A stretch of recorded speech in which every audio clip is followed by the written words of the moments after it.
നാട്ടുപച്ച കോഴിക്കോട്ടാണ്. കോഴിക്കോട് അത്തോളിയിലെ ബാലകൃഷ്ണന്റെ കൃഷി സാമ്രാജ്യത്തിൽ പൂർണ്ണമായും പ്രകൃതി കൃഷിയുടെ ചിട്ടയിൽ മൃഗസംരക്ഷണവും സസ്യപരിപാലനവും നടത്തുന്ന ബാലകൃഷ്ണന്റെ ലോകത്തിലേക്ക് കടന്നു ചെല്ലാം. ഗിന്നസ് പെരുമ കടന്നു വന്ന ഈ വഴികളിലൂടെ നമുക്കും സഞ്ചരിക്കാം.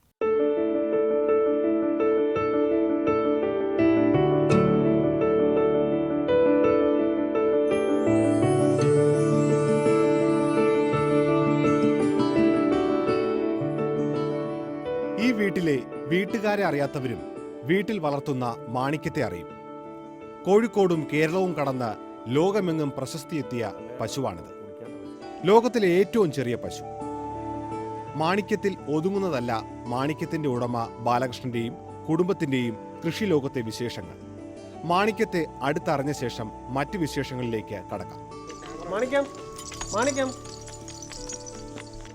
ഒന്ന് വിളിച്ചാൽ മതി, മാണിക്യം ഓടിയെത്തും. കൊഞ്ചിക്കുഴയും. വലുപ്പത്തിൽ ചെറിയവളായതിന്റെ വാത്സല്യം നന്നായി ആസ്വദിക്കുകയാണ് ഇവൾ. ഗിന്നസ് പെരുമ തലയ്ക്ക് പിടിച്ചിട്ടുണ്ടെന്ന് തോന്നും മാണിക്യത്തിന്റെ പെരുമാറ്റം കണ്ടാൽ. മിക്ക നേരവും വീട്ടിനുള്ളിൽ തന്നെ. സുരക്ഷാ കാരണങ്ങളാൽ താമസം തറവാട്ടിലെ പത്തായപ്പുരയിൽ സജ്ജീകരിച്ച പ്രത്യേക സ്ഥലത്ത്. കുറുമ്പുകൾക്കും ഒട്ടും കുറവില്ല. ഏത് പശുവിനെ, എത്ര വലിയ പശുവിനെ ആയാലും ഇത് കുത്തും. ചെറിയ കുട്ടികളെ ഒക്കെ ആക്രമിക്കും. ഞങ്ങളാരും കൂടുതൽ കൂട്ടത്തിലില്ലെങ്കിൽ പുതിയ ആൾക്കാർ വന്നാൽ അവരെ ഇത് കുത്തും. ചെറുതാണെന്ന് പറഞ്ഞിട്ട് കാര്യമില്ല, ഭയങ്കര കുത്താണ്. മാണിക്യത്തെ അവളുടെ അമ്മയോടൊപ്പമാണ് ബാലകൃഷ്ണന് കിട്ടിയത്. ആദ്യം മുതലേ ശ്രദ്ധിച്ചു വളർത്തി. ഇന്റർനെറ്റിൽ പരതിയപ്പോൾ ലോകത്തെ നിലവിലെ ഏറ്റവും ചെറിയ പശുവിനേക്കാൾ ചെറുതാണെന്ന് മനസ്സിലായി. 2.5 കൊല്ലം മുമ്പ് ഗിന്നസ് അധികാരികളെ അറിയിച്ചു. അവർ വന്ന് പരിശോധിച്ചു. പല്ല് നോക്കി പ്രായം നിശ്ചയിച്ചു. വികലാംഗത്വമല്ല വലിപ്പക്കുറവിന് കാരണമെന്ന് സ്കാനിങ്ങിലൂടെ ബോധ്യപ്പെട്ടു. 61.5 സെന്റിമീറ്റർ ഉയരവുമായി മാണിക്യം ഗിന്നസിൽ കയറിയപ്പോൾ നാട് അത് ആഘോഷമാക്കി. നമ്മളൊന്നും ചെയ്യുന്നില്ല. ശരിക്കും വിദേശ രാജ്യങ്ങളിലൊക്കെ ഇതിന് ബ്രെയിനിൽ സന്ദേശം കൊടുത്തിട്ടാണ് ചെറുതാക്കുന്നത്. പക്ഷേ വിദേശ രാജ്യങ്ങളിൽ ഇതിന് ഭയങ്കര കോമ്പറ്റീഷനിലാണ്. ഇന്ത്യയിൽ ഇതിന് വലിയ പ്രത്യേകതയൊന്നുമില്ല. പക്ഷേ ഇത് നാച്ചുറലായിട്ട് വന്നതാണ്. സാധാരണ ഭക്ഷണമാണ് മാണിക്യത്തിന്. അമ്മയും അച്ഛനും സാധാരണ വെച്ചൂർ പശുക്കളായിരുന്നു. 6 വയസ്സ് പ്രായമുണ്ട് ഇവൾക്ക്. മാണിക്യത്തിന് കുഞ്ഞുങ്ങളുണ്ടായിട്ടില്ല. അതിനുള്ള ശ്രമങ്ങളെപ്പറ്റിയുള്ള ആലോചനയിലാണ് ബാലകൃഷ്ണൻ. ഇപ്പോൾ ഉള്ള മെയിലൊക്കെ തന്നെ 1 മീറ്ററിൻ്റെ മേലുണ്ട്. അപ്പോൾ ഇതിനെ ക്രോസ് ചെയ്യാൻ ഭയങ്കര ബുദ്ധിമുട്ടാണ്. അതിന് ശ്രമം എടുത്ത് ഇതിനെ ചെയ്യാനും ബുദ്ധിമുട്ടാണ്.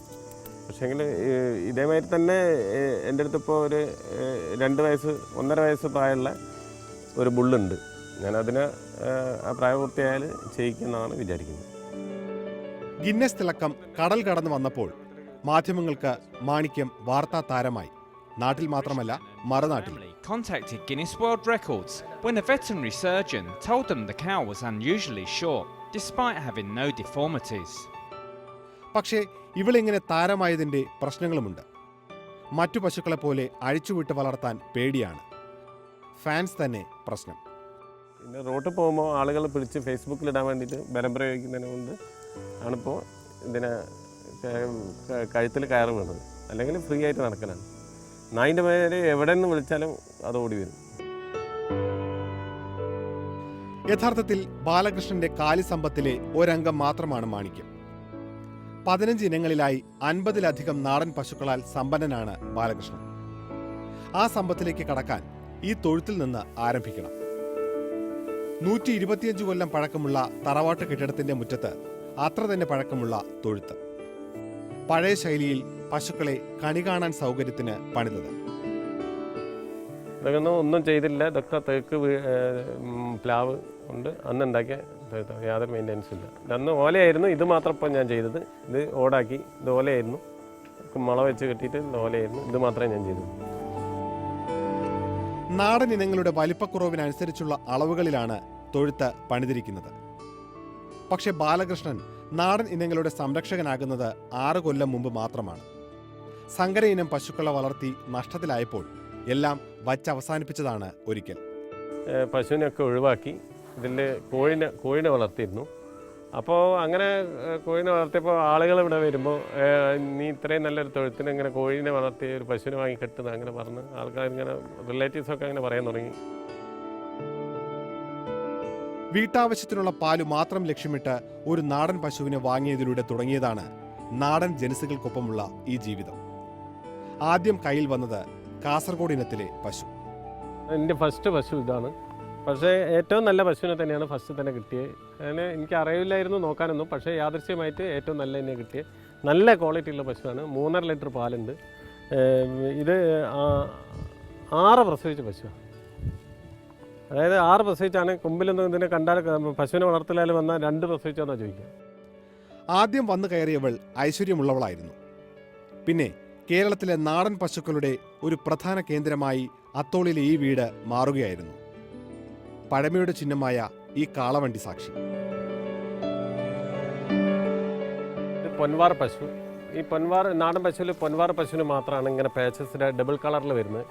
അതിൻ്റെ കാരണം എന്താണെന്ന് പറഞ്ഞാൽ നേപ്പാളിലെ മോറണ്ട് വംശജർ ആദിവാസികൾ വെള്ള പശുവായിട്ട് ഇതിനെ ക്രോസ് ചെയ്യിച്ചിട്ട് ഉണ്ടാക്കിയൊരു ഇനമാണ്. ഇത് നഗോരി എന്ന് പറഞ്ഞിട്ട് രാജസ്ഥാനിൽ കണ്ടുവരുന്ന ഒരു നാടൻ പശുവാണ്. പക്ഷേ കുറച്ച് പശു സൈസ് കൂടുതലായിരിക്കും. ഇതിന് 5 ലിറ്റർ പാൽ വരെ കിട്ടാം. ഇത് കർണാടകയിലെ ബീജാപ്പൂർ ജില്ലയിൽ കണ്ടുവരുന്ന ഖിലാരി എന്ന് പറഞ്ഞ പശുവാണ്. ഇതിന് 3.5 ലിറ്റർ പാൽ വരെ കിട്ടും. പ്രകൃതിയോടിണങ്ങിയ പശു വളർത്തലിൽ ഈ തൊഴുത്തിന് വലിയ സ്ഥാനമില്ല. പശുക്കൾ കൂടുതൽ വീട്ടിൽ നിന്ന് അല്പം അകലെ തുറന്ന സ്ഥലത്താണ്. അവരിവിടെ ഇഷ്ടം പോലെ മേഞ്ഞ് പുല്ല് തിന്ന് വളരുന്നു. രാത്രി കാലങ്ങളിൽ ഇതിനെ ഇവിടെ കെട്ടിയിട്ടാണ്. രാവിലെ ബാക്കിയുള്ള പുല്ലുകൾ തിന്നാൻ വേണ്ടിയിട്ട് വേറെ പറമ്പിലേക്ക് കെട്ടും. വൈകുന്നേരം അയച്ച് ഇവിടെ കെട്ടും. പിന്നെ രാവിലെ അയച്ച് വീണ്ടും മാറ്റി കെട്ടും. അങ്ങനെയാണ് കെട്ടുന്നത്. ഒരു സ്ഥലത്ത് കെട്ടിയ സ്ഥലത്ത് പിന്നെ കെട്ടുന്നത് 10 ദിവസം കഴിഞ്ഞിട്ടാണ്. പ്രകൃതിയിൽ ജീവിച്ച് പ്രകൃതിദത്തമായ രീതിയിൽ ഇണചേർന്ന് ഗർഭം ധരിച്ച് പ്രസവം അടുക്കുമ്പോഴാണ് വീട്ടിലെ തൊഴുത്തിലേക്ക് പശുക്കളെ മാറ്റുന്നത്. കറവ മാറുന്ന മുറയ്ക്ക് അവർ വീണ്ടും ഇവിടെ തുറസിലെത്തും. വെയിലത്തും മഴയത്തും ഇവിടെ തന്നെ കിടക്കും. അടുത്തുള്ള ക്വാറിയിലെ വെള്ളം കുടിക്കും. ഇതിനൊന്ന് കഴിഞ്ഞ മഴയത്ത് കുളിപ്പിച്ചാണ്. അപ്പോൾ എന്താണെന്ന് പറഞ്ഞാൽ ഈ പശുവിനെ ഇങ്ങനെ വെളിയിൽ ഇതേമാതിരി കെട്ടിയിടുമ്പോൾ ഇത് ഒരിക്കലും ചാണകത്ത് കിടക്കുന്നില്ല. തൊഴുത്തിൽ കെട്ടി മൂക്ക് കയറിട്ട് അപ്പുറം കെട്ടുന്നതിനെ കൊണ്ടാണ് ഇത് ചാണകത്ത് കിടക്കുന്നത്. അതായത് ഇതിനെ ചാണകത്ത് കിടക്കാൻ വേണ്ടിയിട്ട് നമ്മൾ നിർബന്ധിക്കുകയാണ്. യാതൊരു കാരണവശാലും പശു ചാണകത്ത് കിടക്കാൻ, അതുകൊണ്ടാണ് ഇത്രയും വൃത്തിയായിട്ട് നിൽക്കുന്നത്. ഒരു ചാണകം എവിടെയും ഒരു ഇതില്ല. പിന്നെ ഈ പശുവിനെ കുളിപ്പിക്കുന്നതൊക്കെ വളരെ ദോഷകരമാണ്. ഇതിൻ്റെ ഈ ചാണകം വരുന്ന ഭാഗത്തൊക്കെ ഒരു ലൂബ്രിക്കൻ്റ് ഉണ്ടാവും. അതുകൊണ്ടാണ് ഈ ചാണകം അവിടെ ഇട്ട്. അപ്പം നമ്മൾ കുളിപ്പിച്ച് അത് പോക്കി കഴിഞ്ഞാൽ ആ ചാണകം അവിടെ പറ്റും. അപ്പോൾ ഇതിന് നാച്ചുറലി ഇതിനൊരു വഴുവഴുപ്പുണ്ടാവും. ഇത് ഇപ്പോൾ പിന്നെ വരണ്ട കാലാവസ്ഥയിൽ അതിജീവിക്കാൻ ഇതിൻ്റെ ബോഡി സജ്ജമായിട്ടുണ്ടാവും. അപ്പം നമ്മൾ തണുപ്പിച്ച് കുളിപ്പിച്ച് അത് ആ പോവും. വൈവിധ്യമാർന്ന ഇനങ്ങളെ വളർത്തുക മാത്രമല്ല, അവയുടെ ഒരു സർവ്വവിജ്ഞാന കേന്ദ്രമായി മാറുകയായിരുന്നു ബാലകൃഷ്ണൻ. ഇത് റെഡ് സിന്ധിയാണ്. ഈ റെഡ് സിന്ധി പശു. ഇതിന് കുറച്ച് വലിപ്പം കൂടുതലാണെങ്കിലും പാല് കൂടുതലുണ്ട്. 6 ലിറ്റർ വരെ പാല് കിട്ടാം. ഇത് വെച്ചൊരു പശുവിനോട് കൂടുതൽ സാമ്യമുള്ള പശുവാണ്. പക്ഷേ ഇത് വളരെ വലുതാണ് വെച്ചൊരു പശുവിനെ കണ്ടു. അതുപോലെ പാലും കൂടുതൽ കിട്ടാനുള്ള ഉണ്ട്. ഇത് നേപ്പാൾ ഗുജറാത്തിൽ കണ്ടുവരുന്നതിനാണ്. നഗോരി എന്നാണ് ഇതിൻ്റെ പേര്. വടകര ഇനം പശുവാണ്. ഇത് സാധാരണ നമ്മൾ വെച്ചൊരു പശുവിനേക്കാൾ കുറച്ച് ഹൈറ്റ് കൂടുതലുണ്ടാവും. ഫേസിനൊക്കെ ലെങ്ത്ത് കുറച്ച് കൂടുതലാണ്. 4.5 ലിറ്റർ വരെ പാല് കിട്ടും. ഈ പശു കപില ഇനത്തിൽപ്പെട്ട പശുവാണ്. കപില ഒരു ഇനമല്ല. എല്ലാ പശുവിലും കപില പശു ഉണ്ടാവാം. ഈ കപില പശുവിൻ്റെ പ്രത്യേകത 1000 പശുക്കളിൽ ഒരു പശു കപിലയായിട്ട് ജനിക്കുന്നതാണ്. അതിൻ്റെ പ്രത്യേകത എന്ന് പറഞ്ഞാൽ എല്ലാ ഭാഗവും കോപ്പർ കളറായിരിക്കും. ഇതിൻ്റെ മൂക്ക്, നാവെല്ലാം കോപ്പറായിരിക്കും. നാവ് വരെ വേണ്ട നോക്കണ്ട ഒറ്റ മിനിറ്റ്. ഇതാ നാവ് വരെ കോപ്പർ കളറായിരിക്കും. സാധാരണ നാവ് കറുത്തായിരിക്കും. കൂടുതൽ പാലെന്ന പ്രലോഭനത്തിൽ വീണ് സങ്കര ഇനങ്ങൾക്ക് പിന്നാലെ പോയതാണ് നാടൻ കാലിവർഗ്ഗങ്ങളുടെ നാശത്തിന് കാരണമെന്ന് ബാലകൃഷ്ണൻ പറയും. ഇനിയുള്ളവയെ നന്നായി സംരക്ഷിക്കുകയാണ് വൈകിയ ഈ വേളയിൽ ചെയ്യേണ്ടത്. അതിനായുള്ള പോരാട്ടമാണ് ഇവിടെ നടത്തുന്നത്. ഇത് ജവാരി ഇനത്തിൽപ്പെട്ട പശുവാണ്. കർണാടകയിൽ ബീജാപ്പൂർ ജില്ലയിൽ തന്നെ കണ്ടുവരുന്ന പശുവാണ്. ഇതിന് ഈ പശു പല കളറിൽ വരുന്നുണ്ട്. വെള്ള കളറ് ദുർലഭമാണ്. ഇത് രണ്ടാമത്തെ പ്രസവത്തിലുള്ള പശുവാണ്. 3.5 ലിറ്റർ പാല് വരെ ഇതിന് കിട്ടും. കാൽകണ്ടാരി എന്ന് പറഞ്ഞ പശുവാണ്. ഇതിന് കൊമ്പിനൊക്കെ പ്രത്യേകത ഉണ്ടാവും. ചെവി കുറച്ച് വലുതാണ് വെച്ചൂർ പശുവിനെക്കാട്ടും. വെച്ചൂർ പശുവിൻ്റെ കൊമ്പ് ഇങ്ങനെയല്ല. അങ്ങനെ ഓരോരോ ബ്രീഡിനും കൊമ്പിൻ്റെ ഇവിടെയുള്ള സ്ട്രക്ചറിന് വ്യത്യാസമുണ്ടാവും പല ബ്രീഡും. നാടൻ പശുക്കളുടെ എല്ലാം പാലിന് ഒരേ ഗുണമാണെന്നാണ് ബാലകൃഷ്ണൻ പറയുന്നത്. ഇനങ്ങൾ തമ്മിൽ കൊഴുപ്പിന്റെ അളവിൽ വ്യത്യാസമുണ്ടെന്ന് മാത്രം. പ്രകൃതി രീതിയിൽ വളർത്തുന്ന പശുവിന്റെ പാലിന് വലിയ ഡിമാൻഡാണ്. ലിറ്ററിന് 130 രൂപയ്ക്കാണ് ഇപ്പോൾ വിൽപ്പന. ആവശ്യക്കാർ പലരും വീട്ടിലെത്തി പാൽ കൊണ്ടുപോകും. ഇതിന് ഗവൺമെൻറ്റിൽ നിന്ന് യാതൊരു ആനുകൂല്യവും ഇതുവരെ കിട്ടിയില്ല. ഒരു പശുവിന് 10,000 രൂപ ഗവൺമെൻറ് കൊടുക്കുന്നുണ്ടെന്ന് പറയുന്നുണ്ട്, കേന്ദ്രത്തിൻ്റെ ഫണ്ട്. അത് പിന്നെ ഒരു പശുവിന് മാത്രമേ എനിക്ക് തരുമെന്ന് പറഞ്ഞ് ഞാൻ അപേക്ഷയും കൊടുത്തില്ല. അതുകൊണ്ട് തന്നെ എനിക്ക് മൃഗസംരക്ഷണ വകുപ്പിൽ നിന്ന് ഇന്ന് വരെ യാതൊരു ആനുകൂല്യവും ഇതിന് കിട്ടിയില്ല. നാടൻ പശുക്കളുടെ പ്രചാരകൻ കൂടിയാണ് ബാലകൃഷ്ണൻ. എല്ലാ വർഷവും നാടൻ ഇനങ്ങളുടെ പ്രദർശനം സംഘടിപ്പിക്കും. ഈ ഇനങ്ങളുടെ പ്രാധാന്യത്തെപ്പറ്റിയും പരിചരണ രീതികളെപ്പറ്റിയും ക്ലാസുകളും എടുക്കും. പിന്നെ യാതൊരു മെഡിസിനും ഇതിന് കൊടുക്കുന്നില്ല. മൃഗാസ്പത്രിയിൽ ഡോക്ടർമാരൊന്നും ഇതിന് വരുന്നില്ല. കുളമ്പ് രോഗം കുത്തിവയ്ക്കുന്ന ഇപ്പോൾ വലിയൊരു പ്രതിസന്ധിയിലാണ്. ഇന്നലെ കുളമ്പ് രോഗത്തിൻ്റെ കുത്തിവയ്പ്പിന് വേണ്ടിയിട്ട് വന്നിരുന്നു. ഞാൻ അനുവദിച്ചിട്ടില്ല. ഞാൻ കുട്ടികൾക്ക് പോളിയോ വരെ കൊടുത്തിട്ടില്ല. പിന്നെ പശുവിന് എന്തിനാണ് കുത്തിയത്?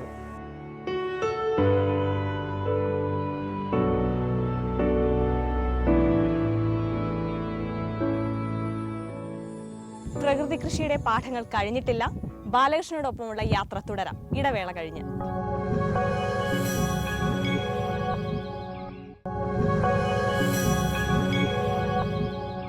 നാട്ടുപച്ച തുടരുന്നു കോഴിക്കോട് അത്തോളിയിലെ ബാലകൃഷ്ണന്റെ കൃഷിപാഠങ്ങളിലൂടെ.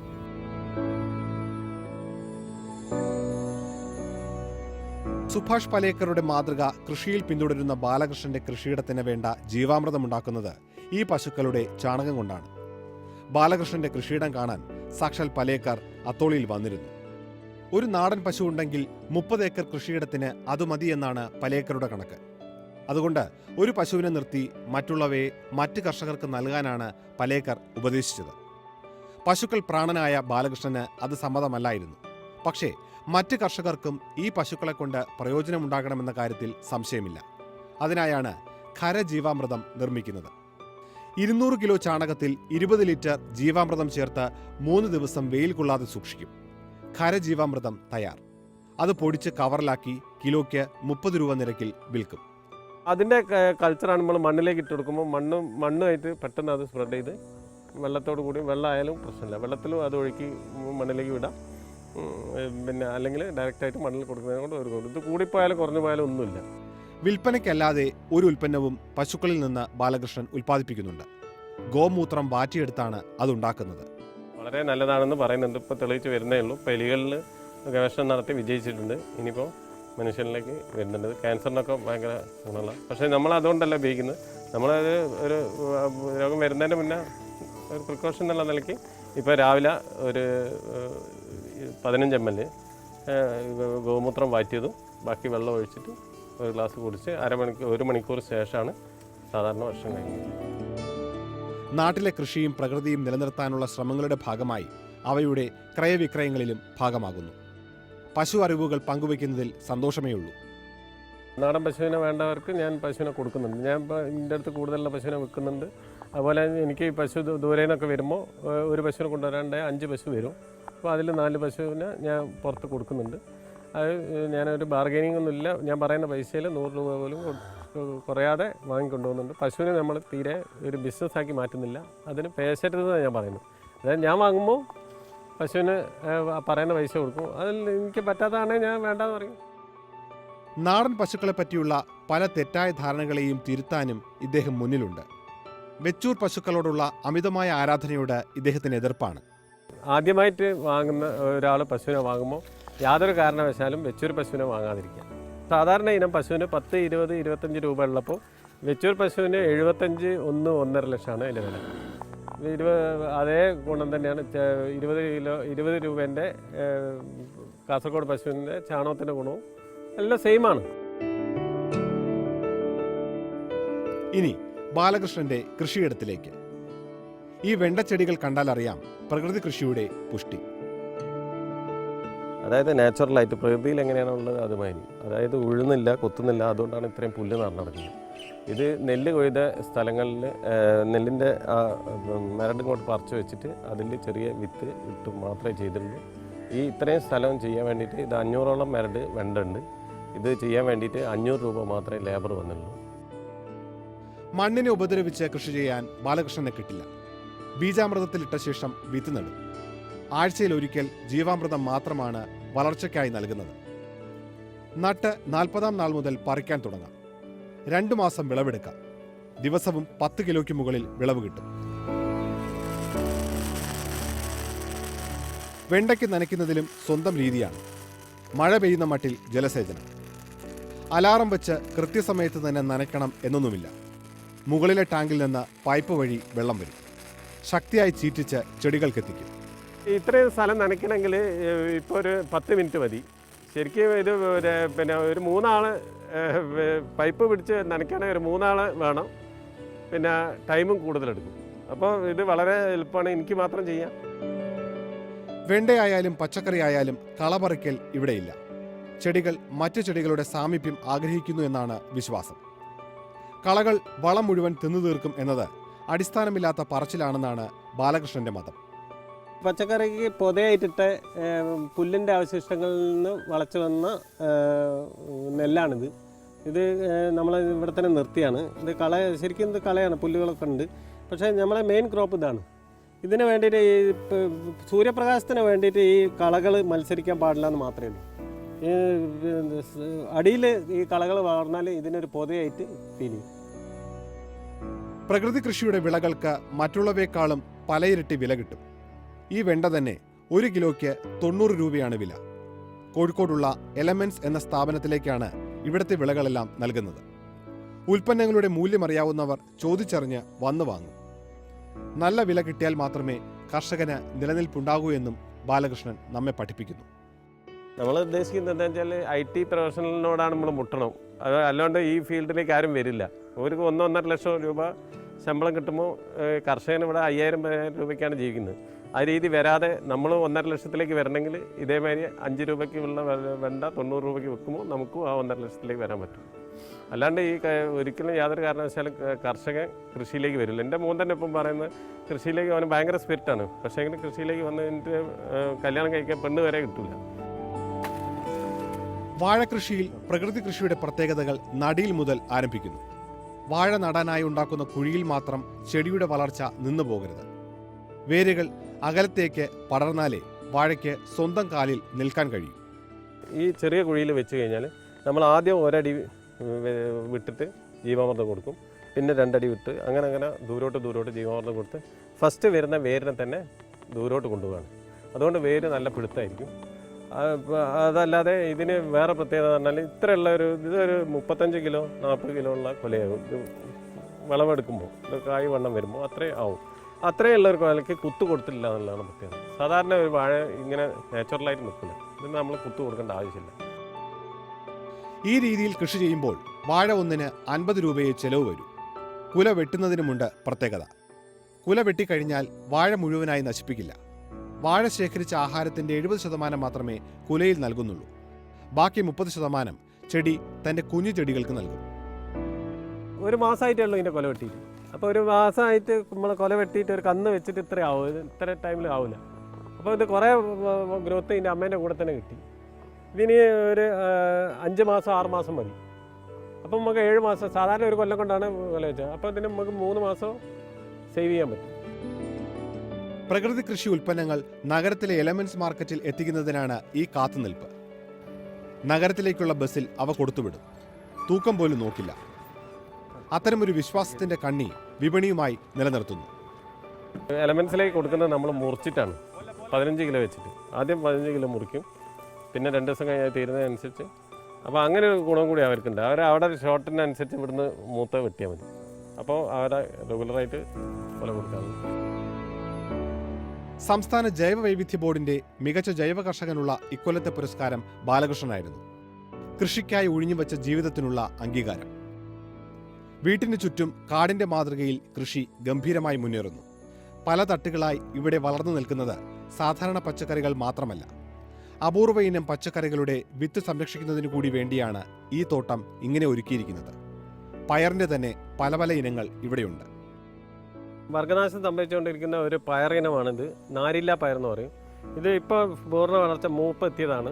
അതായത് മൂപ്പെത്തിയിട്ടുണ്ടെങ്കിലും കൂടിയിട്ട് ഇത് ഇറന്നിട്ട് ഇതിൻ്റെ പയറെടുക്കേണ്ട ആവശ്യമില്ല. സാധാരണ പയർ 3 മാസം വിളവ് തരുമ്പോൾ ഇത് വർഷം മുഴുവൻ വിളവെത്തിക്കുന്നു. സ്വാദിലും മുമ്പൻ. ഇതാ ശരിക്കും ഇത് നമുക്കിപ്പോൾ പിന്നെ പയർ വെക്കാൻ പറ്റില്ല. ഇതിപ്പോൾ നമ്മൾ ഇറന്ന് ഉപയോഗിക്കണം. ഇതൊക്കെ ഭയങ്കര ഹാർഡാണ് കണ്ടോ. അപ്പം തോരൻ വെക്കാൻ പറ്റില്ല. അതേ സ്ഥാനത്ത് ഇത് ഭയങ്കര സോഫ്റ്റാണ്. ഇത് ഇത്രയും വലിപ്പമുണ്ട് കണ്ടോ. അതുമായിട്ട് സമയം നോക്കുമ്പോൾ കണ്ടോ. ബാലകൃഷ്ണനൊപ്പം തോട്ടത്തിൽ നടന്നാൽ ഇതുപോലെ പല ഇനങ്ങളെയും പരിചയപ്പെടാം. ഇത് കസ്തൂരി വെണ്ട എന്ന് പറഞ്ഞ വർഗ്ഗനാശം. അത് വളരെയധികം വർഗ്ഗനാശം ഇല്ലയെന്ന് തന്നെ പറയുന്ന ഒരു സാധനമാണ്. വെണ്ടേൻ്റെ ഇലയോട് സാമ്യം ഉണ്ടെങ്കിലും കായ വെണ്ടേൻ്റെ ഇല വെണ്ട മാതിരിയല്ല ഉള്ളത്. പുളിവെണ്ട എന്ന് പറയും. ഇതിന് നല്ല പുളിയാണ്. ഇത് പച്ച തിന്നാൻ തന്നെ ഉപയോഗിക്കുന്ന സാധനമാണ്. വളരെ പ്രതിരോധ ശക്തി. ഇത് തിന്നാൽ തന്നെ വളരെ കുട്ടികൾക്കൊക്കെ ഉണ്ടാകുന്ന പല്ലിന് എല്ലിനൊക്കെ വളരെ ഗുണം ചെയ്യുന്ന ഒരു സാധനമാണ്. ഇവിടെ വരുന്നവർക്കെല്ലാം തൻ്റെ പ്രകൃതി കൃഷി പാഠങ്ങൾ ഇദ്ദേഹം പകർന്നു നൽകുന്നു. അവരെയും കർഷകരാക്കാൻ പ്രേരിപ്പിക്കുന്നു. പ്രകൃതി കൃഷിക്ക് നാടൻ പശു വേണമല്ലോ, അതില്ലാതെ എങ്ങനെ കൃഷി ചെയ്യും എന്ന് പരാതി പറയുന്നവരെയും വെറുതെ വിടില്ല. അപ്പോൾ ആളുകൾക്ക് പിന്നെ ഞങ്ങൾ ഈ പശുവിനെ 6 മാസത്തേക്ക് ഈ കൃഷി പരീക്ഷിക്കാൻ വേണ്ടി ഫ്രീ ആയിട്ട് കൊടുക്കുന്നുണ്ട്. അതായത് പശുവിനെ അവർക്ക് കൊണ്ടുപോകാം, തൊഴുത്ത് വേണ്ടാലോ. അപ്പോൾ കർഷകനാണല്ലോ കൊണ്ടുവന്നത്. പച്ചപ്പുല്ലുകൾ അങ്ങനെയുള്ള കാര്യങ്ങളൊക്കെ ഉണ്ടാവുമല്ലോ. അത് കൊടുത്ത് ഇതിനെ വളർത്തുക. ഇതിൻ്റെ ചാണകവും മൂത്രവും അവരെടുത്തിട്ട് കൃഷി ചെയ്യാം. 6 മാസം കഴിഞ്ഞിട്ട് നമുക്ക് റിട്ടേൺ ചെയ്യാം. ഇവിടെ കൃഷി ചെയ്യുന്നത് ചെടികൾ മാത്രമല്ല, ഒരു സംസ്കാരത്തെയുമാണ്. കൈമാറ്റത്തിലൂടെയും സൗഹൃദത്തിലൂടെയും പ്രകൃതിയെ നിലനിർത്തുന്ന ഒരു സംസ്കാരം. ഈ നന്മയുടെ നാട്ടുപച്ച തണലിൽ ഇനിയും നടക്കാനാണ് ബാലകൃഷ്ണൻ ഒരുങ്ങുന്നത്. ഇതേ രീതിയിൽ തന്നെ മുന്നോട്ട് കൊണ്ടുപോകാനും പശുവിനെ നല്ല വിട്ട് വളർത്താനുള്ള ഒരു വലിയൊരു മല സംഘടിപ്പിച്ച് അതിനെ പശുവിനൊക്കെ വിട്ട് വളർത്തി കൂടുതൽ പശുവിനെ വിട്ട് വളർത്തി ലൈവായിട്ട് വളർത്തണമെന്നാണ് എൻ്റെ ആഗ്രഹം. ബാലകൃഷ്ണന്റെ ആഗ്രഹങ്ങൾക്ക് എല്ലാ ആശംസകളും നേരാം. ഇവിടുത്തെ പശുക്കളെയും ചെടികളെയും കണ്ടു നിന്നാൽ മടങ്ങിപ്പോകാൻ തോന്നില്ല. കർഷകനാകാൻ ആരെയും പ്രേരിപ്പിക്കുന്ന എന്തോ ഒന്ന് ഈ അന്തരീക്ഷത്തിലുണ്ട്. ബാലകൃഷ്ണന്റെ പശുക്കൾ ഇനിയും പെരുകും. അവ ചൊരുത്തുന്ന വെണ്മ നാട്ടിൽ പരക്കും. കാരണം അത് നാടിന്റെ ആവശ്യമാണ്.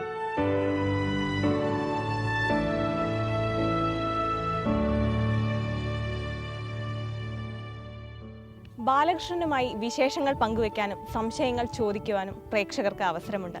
അതിനായി വിലാസം ശ്രദ്ധിക്കുക. NV Balakrishnan, Nambookudi house, Velur PO, Atholi, Kozhikode. Phone number 9447847712. Number ഒരിക്കൽ കൂടി 9447847712. നാട്ടുപച്ചയുടെ ഇന്നത്തെ സമയം ഇവിടെ പൂർത്തിയാകുന്നു. നാട്ടുപച്ച മുൻപ് പരിചയപ്പെടുത്തിയ കർഷകരെ പറ്റിയുള്ള എപ്പിസോഡുകൾ manorama.news.com-ലും യൂട്യൂബിലും ലഭ്യമാണ്. നാട്ടുപച്ചയെക്കുറിച്ചുള്ള പ്രേക്ഷകരുടെ അഭിപ്രായങ്ങൾ അറിയിക്കേണ്ട വിലാസം: the producer, Nattupacha, Manorama news, Aroor, Alappuzha. വീണ്ടും കാണും വരെ നന്ദി, നമസ്കാരം.